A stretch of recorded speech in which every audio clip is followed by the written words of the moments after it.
With a said note, I turn over the call to Mr. Avinash Sethi. Over to you, Avinash, and rest of the founders. Thank you, Survi. Thank you all the investors for joining this call. Let me confirm, Survi, if you're sharing the presentation, I'm not able to see it. Yeah. Is all the investors able to see it? Yeah, I just do it. See us. Are you able to see us? Yeah, we are able to see you and hear you very clearly. Okay, perfect. Now the presentation is there. Yeah. Please move to the next slide. For those investors who are joining for the first time, let me quickly brief you towards the transformation over the years of InfoBeans. I started in 2025 years in the making. The first 10 years were mostly foundational, and you can go to the next slide. The first 10 years were mostly foundational, and then the momentum started to build after the 2011-12 time frame, where we became senior level 3 company, revenue grew from 4 crores to 43 crores in the span of 8-9 years. And then we became a public company in 2017, acquired one company in the US in 2019, acquired another company in Pune in 2021, reached a turnover of 400 crores in 2023 in a span of 8 years between 15 to 23. And then, from 2025, attained a level of senior 5, onboarded Mr. Murthy, Manish Murthy as advisory board, and also have a couple of senior folks, industry leaders like Navin Bhatia joining as CRO, and then Opal Perry joining as independent director. She's a CTO of EasyJet in London. So that's the journey we are on, and in the last few years, we've been investing in turning around the company in a way where we are ready for the new world, particularly the AI bandwagon, as well as having senior people, senior leaders on the board, so that we position ourselves as a very strong contender for enterprise business all over the world. Next, please. A quick overview on the numbers.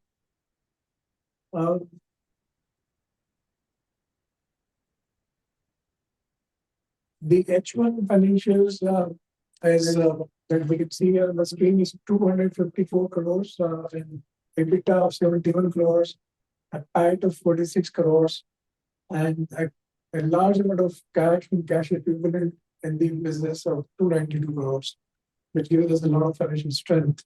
And we are growing at 24% CAGR since 2021. And we want to maintain a better rate of growth in the future as well.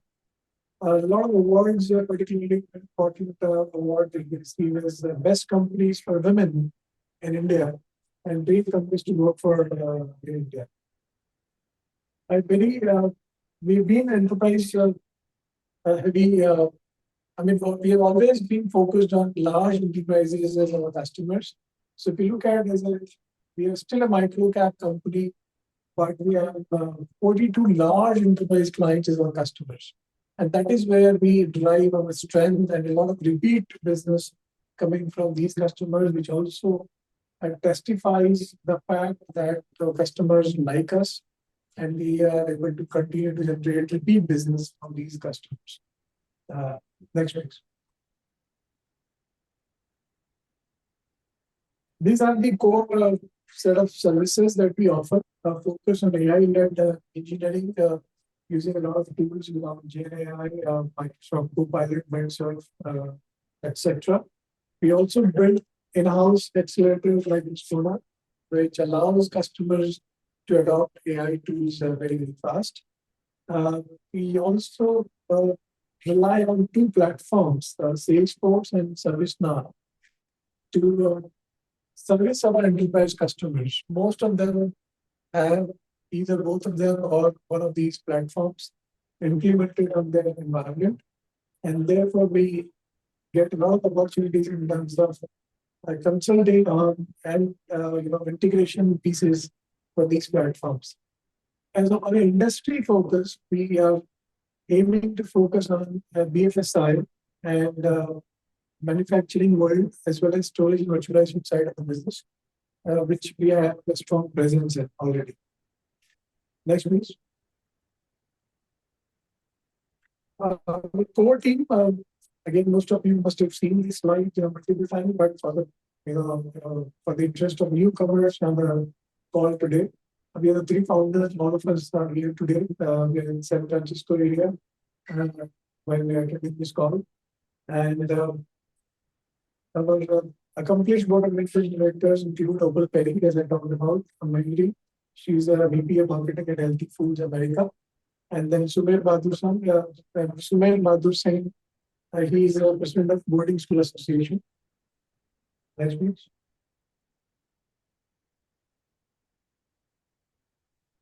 Again, a very accomplished set of leaders, also long time years at InfoBeans.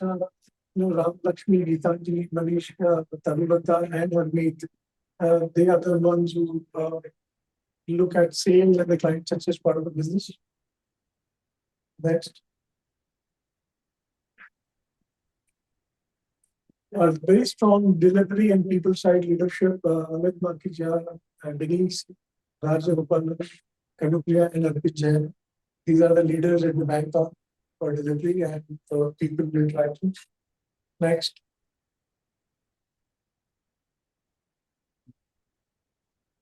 A very important set of clients and long association with each of these clients. Some of the names that we cannot really give out here because of these strong NDAs that we have.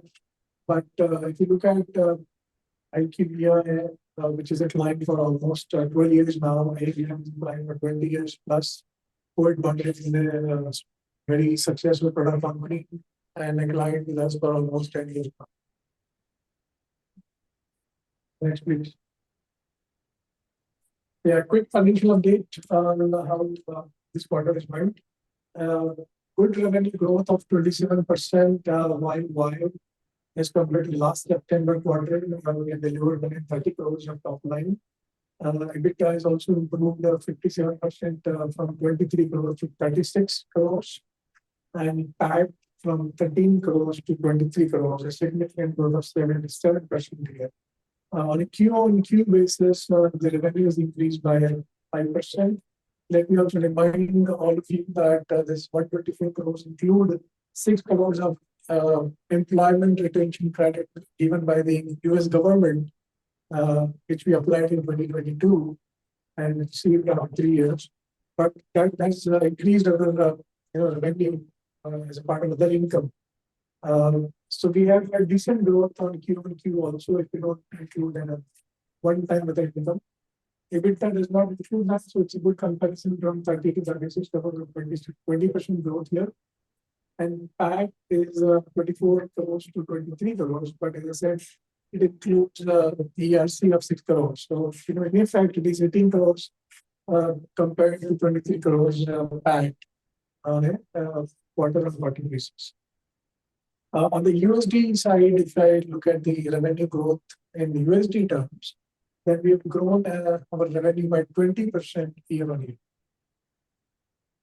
Next, please.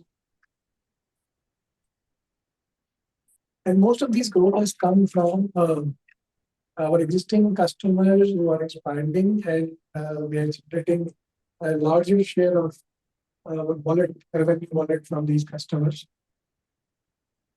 Coming to a little bit more detailed version of our P&L for September. Revenue from operations has grown from 98 to 225 crores on a YoY basis. EBITDA from 23 to 26 and PAT from 13 to 23. We've been able to have a decent handle on the total expenditure, including the employee cost. Revenue has grown up fairly well, and the cost has been able to contain to a good level. And that has happened because we have improved our utilization levels. We are able to time our hiring of lateral hiring from the market in alignment with our sales pipeline. So that also helps in improving the margins. And as I said, all of the clients, the key clients have been growing across US, Germany, and Middle East markets. So good all-round growth in our directions. Next, please. Here is a snapshot for H1 comparison from H1 this fiscal year to H1 previous fiscal year. 202 crores in September 24 versus 254 crores in September 25, at 26% growth. EBITDA from 42 to 71 and PAT from 20 to 46. So again, a decent momentum that we are getting in our business this year. In USD terms, in H1, the revenue has grown by 19% year-on-year. Next, please.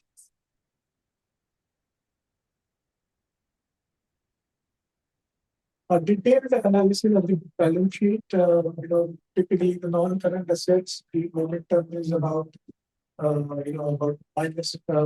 There's a reduction of about 8 crores of capital and the non-current asset, but there's a significant increase in the current assets. That's mostly because of increase in investments in the mutual funds and increase in trade receivables and increase in cash equivalents. On the other hand, there's a reduction in the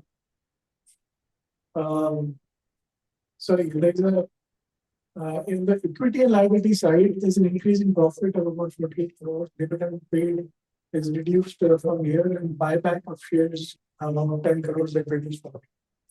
On the non-current liabilities, we have reduced lease liabilities to a point of about 3 crores, and then there's a reduction in strategy reduce of about 4 crores, which is typically the tax part. So not much of movement in the asset side. Next, please. A quick market breakup as to how it is growing in different geographies. And quite interestingly, Europe is showing a revenue share of 31%. It is growing very rapidly. And US is at 56%, which is contained at this number. UAE is also growing at 8%, and the rest of the world, which includes India, is about 5%. InfoBeans Cloud Tech, another update here is that InfoBeans Cloud Tech merger application is submitted to NCLT, and we hope the merger to conclude in next 6 to 12 months. Depends on how the speed of the government department is, but all the paperwork is done and the process is already initiated. InfoBeans Cloud Tech is having a revenue share of about 11%, but the profitability is pretty good. So it's a good business to add on.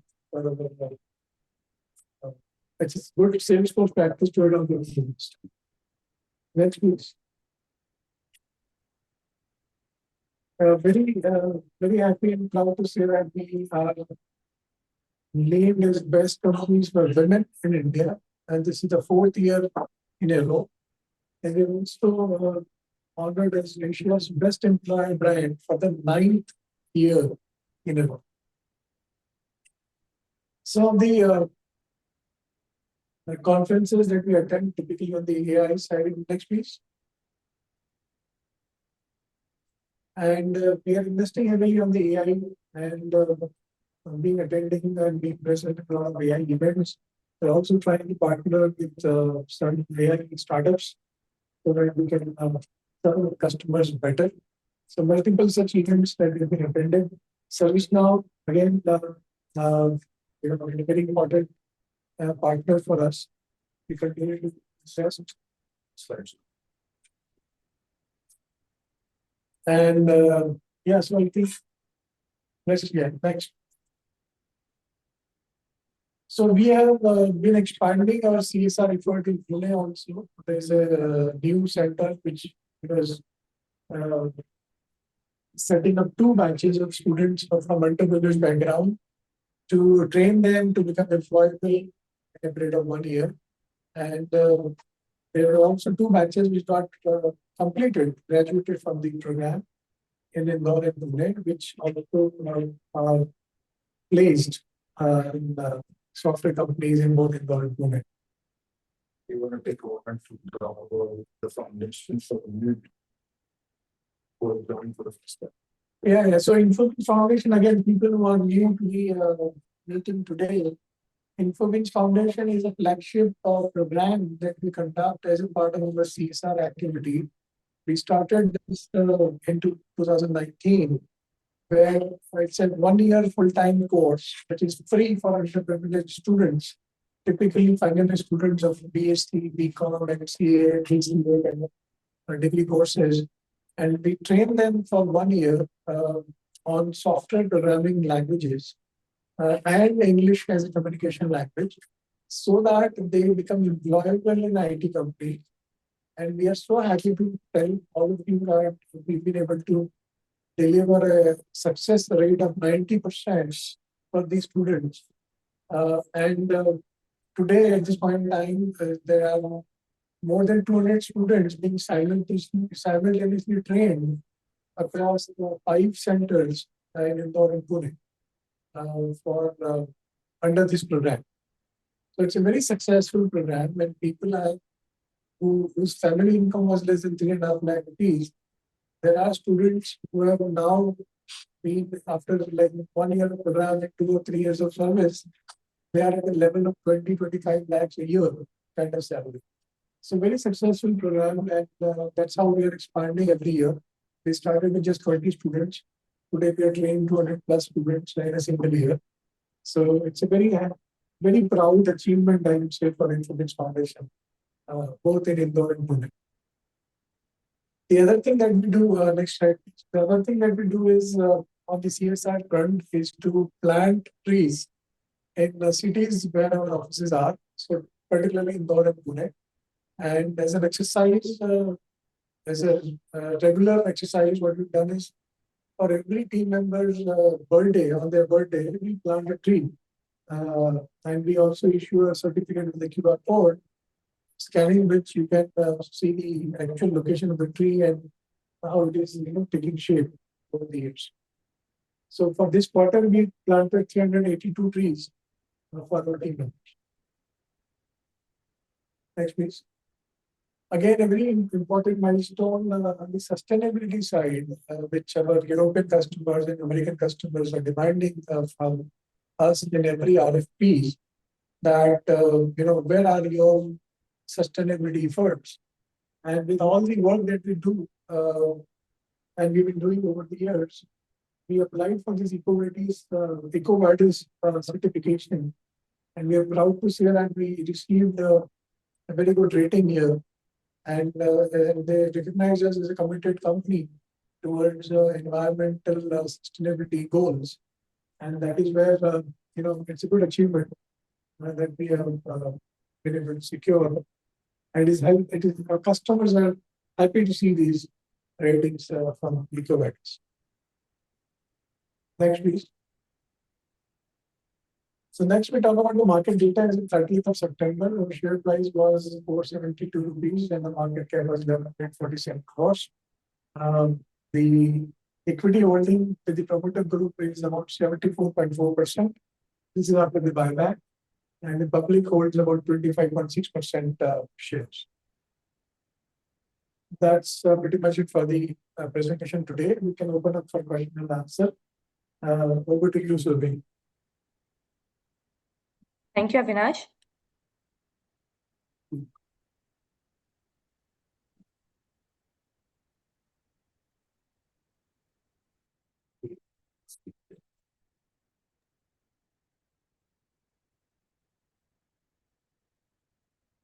Yes.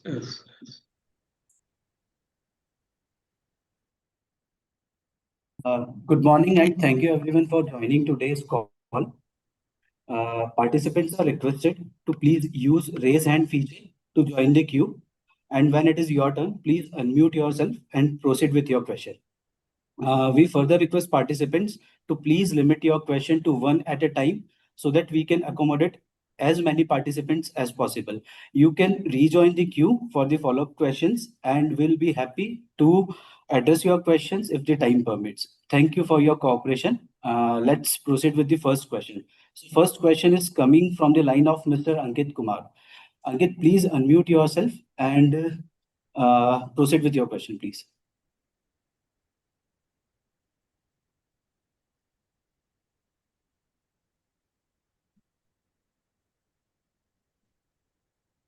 Hello, sir. Am I audible? Yes, Ankit. Yeah. Thank you for taking my question. Congrats for a good set of numbers.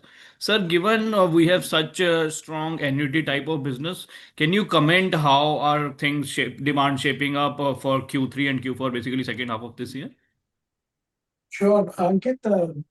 The business momentum is there. If you look at the Q1, March quarter, June quarter, and September quarter, we are building up the momentum. And every commentary, every investor call, we say that there is a good demand seen, like we see from all the three geographies. Even as the macroeconomic environment for the rest of the, I would say, large IT companies is not really affecting us. So that's a good news. Our clients are asking for more work, even in the AI space. So that's also working in our favor.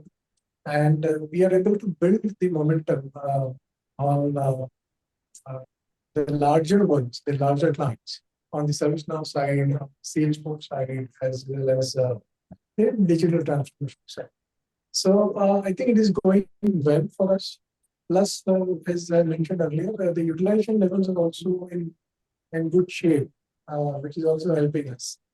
The other thing is that we are able to add about 98 people in this quarter, which is a significant growth for us.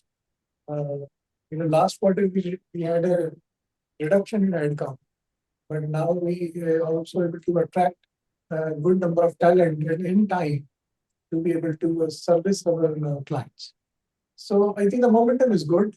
Obviously I cannot give you guidance and numbers, but we see good demand from all directions. Sorry, just to follow up on this, can you comment basically how much is order book grown? So any color on magnitude or which you can share? So I think in the previous calls I keep mentioning that order book is there, but order book for us, the projects are like 6 months, 9 months kind of projects. We don't have a multi-year order book with us. And that does not allow us to predict and give us exact numbers of the order book. But with the experience that we have, with the kind of repeatability that we generate from our customers, we are fairly positive that we will be able to continue the growth from here. So yeah, it is very difficult to give those numbers for us. Sure, sir. I'll join back the queue. Thank you. Thank you, Ankit. So next question is from Mr. Sumukh. Sumukh, please unmute yourself and proceed with your question. Hi, so thanks for the opportunity. So my question is your on-year growth is around 27%. So may I know what is driving this, sir? Because when I see your number of clients is relatively flat from FY23. So is it that is there a pricing thing, or is it that you're getting more work from your existing client, or what is it, sir? Any light on this would be great. I'm sorry, I couldn't clearly hear you out. What you're asking, if I understand correctly, is that what are the factors contributing to your growth? Is that the question? Yes, sir, correct. So is it pricing, or is it more work from existing clients, or is it more client wins? So what is it with respect to that? I think it is a combination of both, adding up new clients as well as growth from the existing ones. So yeah, these are both the factors are contributing to the growth of the business. And typically, as a nature of services business, new clients start with a small value of a project, and once they find the deliveries is good and beyond their expectations, then they start to give you more work. So it is a slow growth trajectory of a new client. But then at the same time, once, I mean, the growth factor is faster after the first project delivery. So that is how the services business works. Okay, sir. That answers my question. Thank you. I'll get back in. Thank you. So next question is from Mr. Srinivasu. Sir, please unmute yourself and proceed with your question.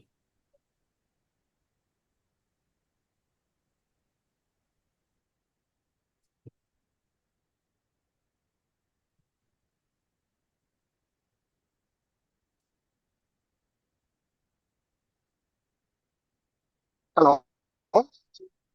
Yeah, actually was. Sir, my question is about agentic workflows that you are working with ServiceNow and Salesforce. Are you seeing demand from this agentic workflows? And if you are working on that, are you seeing a margin uptick due to this AI-based workflows? I'll take that question. Thank you, Srinivasu, for your question. I think AI and agentic workflows are the buzzwords that we are seeing today in the industry, and we are no laggards to this. We are very much at the forefront of these technologies. We are working with a significant set of clients when it comes to AI and agentic AI. So yes, we are seeing significant demand, and at the same time, we are upskilling our team.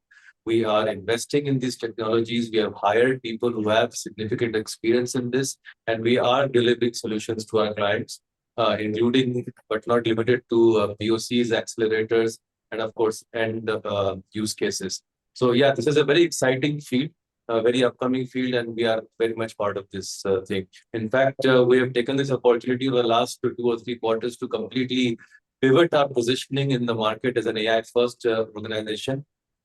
We have significantly enhanced our AI footprint and our knowledge base in this field, and we are consulting with our clients and creating new use cases for them so that they can take them to the market. So yes, it is an exciting time for us on this front. Sir, are you seeing any uplift of margins due to this AI deal? In terms of margins, at this point, we are trying to invest more in this. Margins is a secondary thing for us when it comes to AI. However, we are significantly, again, investing in using AI tools within the organization for our development work. So in that sense, yes, we are trying to improve productivity. At the same time, it increases velocity for us. And it also allows us to go to market faster than the rest of the industry. So, but margins per se, I would say, is not a primary concern here. The primary concern is to get ahead in the race, invest very heavily, and take this thing forward for the next 5 to 10 years of the AI revolution. Thank you, sir, and best of luck. Thank you. Thank you. Yeah, thank you. Next question is from Ms. Nishita. Ma'am, please unmute yourself and proceed with your question. Yes, hello. Hi, Nishita. Yes, hi.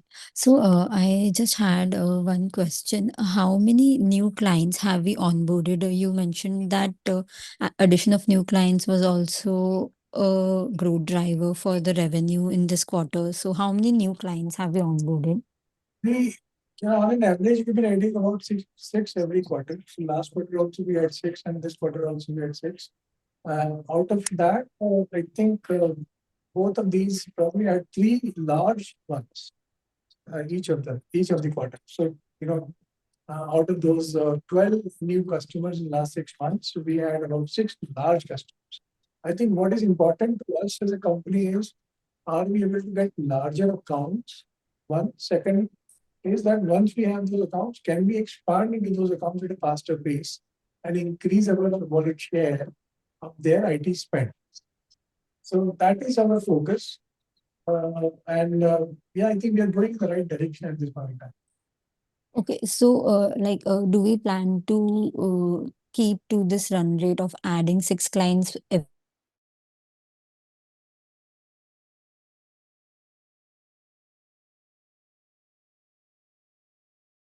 every quarter? As I said, if I get one big customer and if I'm able to, have a potential of bringing that account to let's say $5 to $10 million in the next couple of years, I'm happy to have just one only. So the count does not really matter to us as long as we know that whichever number of customers we are getting, they have a large potential for us. Understood. And if you can give any guidance on the revenue for FY26 and EBITDA margin, like what do you Yeah, plan? Don't give any guidance on the revenue side and also on the EBITDA side. But as a company, our goal is to have at least 24% EBITDA margin maintained. So currently we're doing better than that. But, as I said, that is our target. That if we are able to deliver a 24% margin consistently, then we are doing a good justice to the business.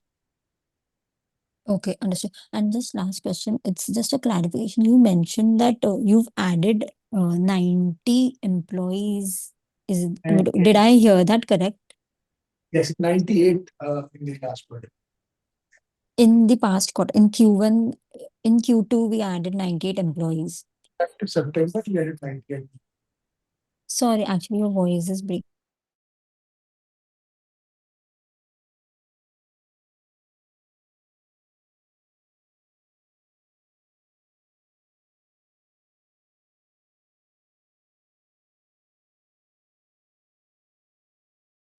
So we have next question from the line of Mr. Rupesh.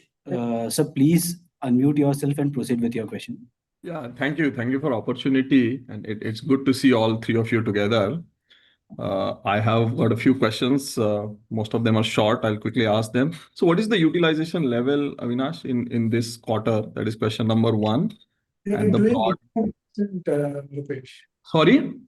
81%. Okay. So I think 3-4 quarters back also our utilization was I think 79% and the margin I think was significantly lower than where it is today. So it looks like you finally I think have managed to get the pyramid right. So some comment around that. How are you? I mean, are we at the other end of the pyramid now that where margins are looking very high due to high utilization, or this is now like the equilibrium? Some comment around that. Then I think salary hikes are, I think, in October. So some color around that, what kind of employee expense run rate we can see. Then I think last quarter you talked about 2 AI accelerators, Stanza and Expona. Some update around that and what more we are doing in this field. That is another question.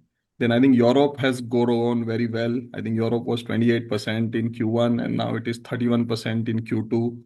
So do you see this sort of growth momentum to continue, and can Europe become 40-50% in 2-3 years? Then I think we had always had ambition of doubling our revenue every 3 years. I know macro and other factors led to pausing that journey for 1 or 2 years. But do you feel confident now that you are back on track in that journey? And in that context also, if you can give some color about acquisitions, how many deals are on the table, what are you looking at? And then the final is some update on Indore IT Park project. So these are all my questions. Sorry, I asked them all at once. Yeah, thank you. Thanks for doing a good amount of homework and tracking the company first.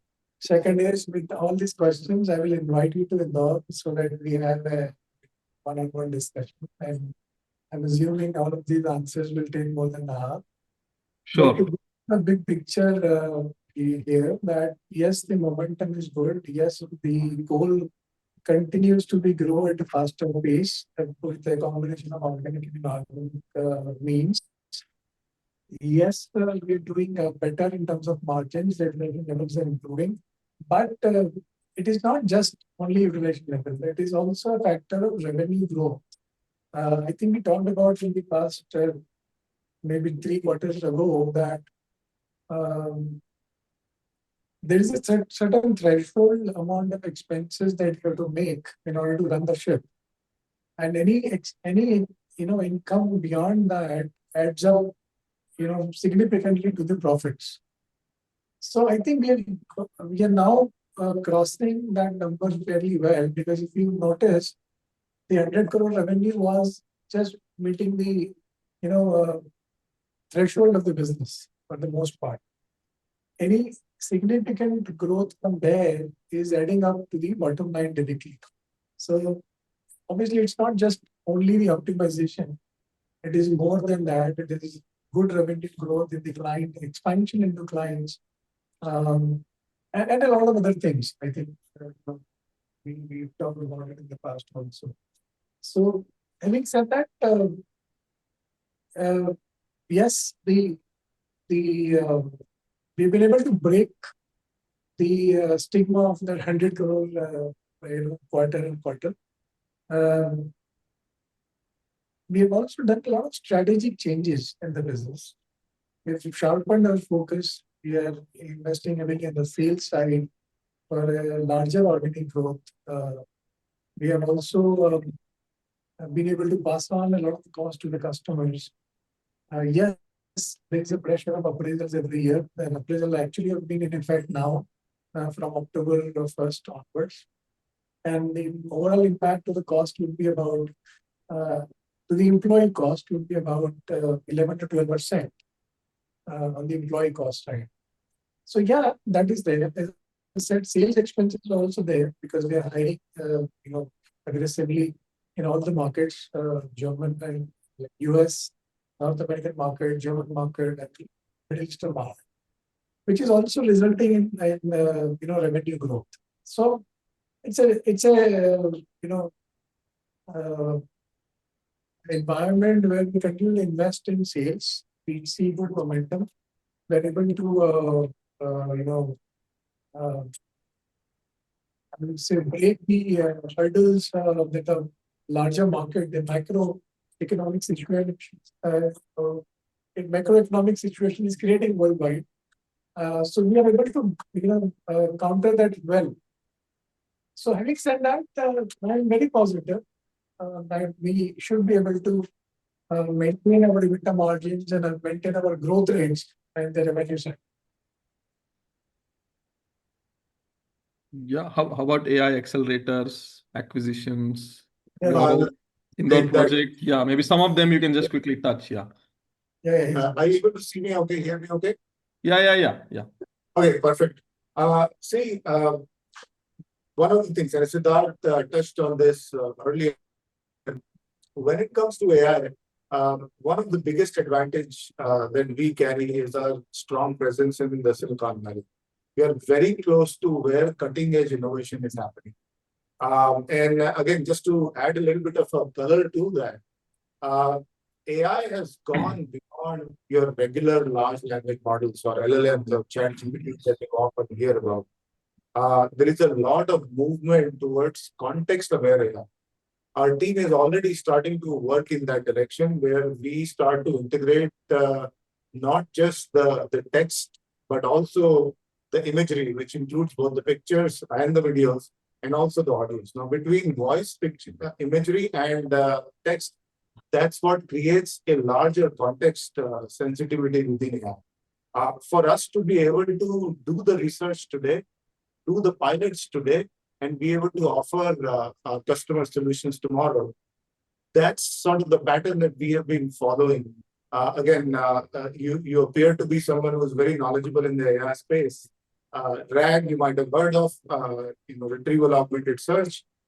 It used to be a new thing a year ago. We invested heavily in it. Expona, as you've been tracking, was heavily built using RAG. That is in use today.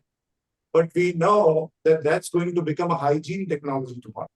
So that's sort of the pattern that we are following, and we're continuing to focus a lot of our energies on where customer needs are, where automation and AI combined can create that difference. And some of the new things that we are starting to look at. Enterprises, by and large, are still trying to move, and these are larger ships, move that entire ship from a certain era or age to this new era of AI. It's going to take a lot of work, and that's what we take a lot of joy and pride in. So I hope that addresses at least to part what you're trying to get. Yeah, thank you. Thank you for that. Yeah. So looking to the deadline, we would be able to take the last question. So that is coming from the line of Mr. Nishant. So Nishant, please unmute yourself and ask your question. Hi, congratulations for the great set of numbers. Thank you. Thank you. So I studied in Indore and I've been tracking your journey since last decade. And Thank you. I'm being a shareholder and very proud of you, like a company coming from Indore, right? Reaching those milestones. So my question was on the CapEx side. So I have read that you've been doing some CapEx around facility building or some premises or something. So I just wanted to know what is our core focus, right? So there would be some gestation period in that. And yeah, just wanted to know more on that. Yeah, so Nishant, again, I invite you to our facility in Indore since you are there. We are in Crystal IT Park. Since it is a huge premises, and we've been looking at the development in the city, and we were looking at building our own campus. So this is a place that we have won in the tender, and the tender was for Pardesipura IT complex. I don't know if you're aware of that. It is in the electronics park. So we got 3 acres of land where we should be able to build 4 to 5 lakhs of square foot of IT park. And the idea is that InfoBeans can consume at least 2 lakh square feet there and build it to suit our needs to be able to create a world-class facility so that our credibility in the eyes of our customers and our stakeholders, including our shareholders, our employees, and our vendors, should enhance the image of the business. And we've seen that it helps grow the business faster. Typically, a services business depends heavily on the trust factor, and a very good quality campus strengthens that trust factor in the minds of the buyer, also in the minds of the customer. So in the current IT park, in the Crystal IT Park, we are limited by the infrastructure in terms of how we can upkeep it, maintain it, have certain sustainability practices which we cannot do there because we don't own it. We want to do all of that in our new IT park, and it should also become a landmark in Indore. So that's the idea. And since there's hardly any cost of the land, we should be able to. We did a lot of math around it, and we figured out that we should be able to recover the cost of construction in like 11 years if we, at the current rental price that we are paying at Crystal IT Park. So that's the math that we did. And because of the business credibility enhancement, we said we should go ahead and do that. Okay, great. So it won't impact our cash flows as such? It will not, because we also take some debt. And as I said, we are generating good amount of cash, so it should not hurt us in any way. Okay, great. Thank you. See you soon in Indore. We look forward to that. Yeah. Thank you, Nishant. Thank you, participants, for making this session interactive. Over to you, Avinash and Surbhi. Thank you so much. I like people who do a lot of homework, and they've been tracking us for quite some time. And I invite each one of you to come to Indore. We'll be happy to interact and show you around the campus and answer all your queries, which you would otherwise not be able to get answers to. Look forward to continue to get your support, and see you soon. Thank you so much. Thank you, everyone. And now you may disconnect your lines.